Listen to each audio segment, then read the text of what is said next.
दाराबाण वेझो घर मां नौजवान जो मुबीना तौर गोलियूं लॻल लाश हथ कयो वियो। ॻोठ आंब में 30 वरनि जे मोहम्मद याकूब शेख जो घर मां मुबीना गोलियूं लॻल लाश मिलियो। वारसनि नौजवान खे मौलात में ॾिसण बैदि पुलिस खे इतलाह कयो, जंहिं बैदि पुलिस पहुची लाश रूरल हेल्थ सेंटर कंधरा मुंतक़िल कयो। रूरल हेल्थ सेंटर ते सहूलियत जी अणहोंद सबबि मर्द पोस्टमार्टम लाइ रोड़ी मुंतक़िल कयो वियो। वारसनि जो चवणु आहे त मोहम्मद याकूब घर में सुतल हो, संदसि लाश मिलियो।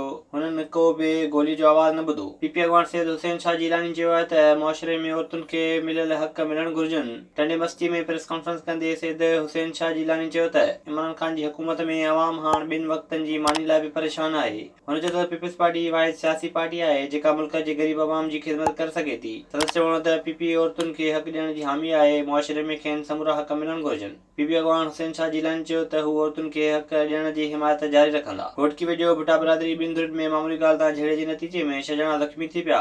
ॻोठ हाफ़िज़ अब्दुल रहमान भुट्टो में रस्ते जे मामले तां भुट्टा बिरादरी जी ॿिनि धुरनि में झेड़ो थी पियो, जंहिं दौरान सिरूं ऐं लठियूं लॻण सबबि हिकु औरत समेत 6 ॼणा ज़ख़्मी थी पिया। ज़ख़्मियुनि खे तबी इमदाद लाइ घोटकी अस्पताल मुंतक़िल कयो वियो। ओॾांहुं कादरपुर पुलिस चौकीअ ते वाक़े जी एनसी दाख़िल कई वई आहे। दौड़ में सियासी समाजी धुरियुनि ऐं टाउन मुलाज़िमनि पारां टाउन कमेटी में करप्शन ख़िलाफ़ एहतजाज कयो वियो। अली लगारी, गुलाम कंबर, बिलावल गोरचाणी ऐं ॿियनि चयो त क्लार्क मां काउंसिल ऑफिसर थींदड़ गुलाम लाशारी, अज़ीज़ बिरोही, ज़फ़र आरई टाउन कमेटीअ खे फुरियो आहे।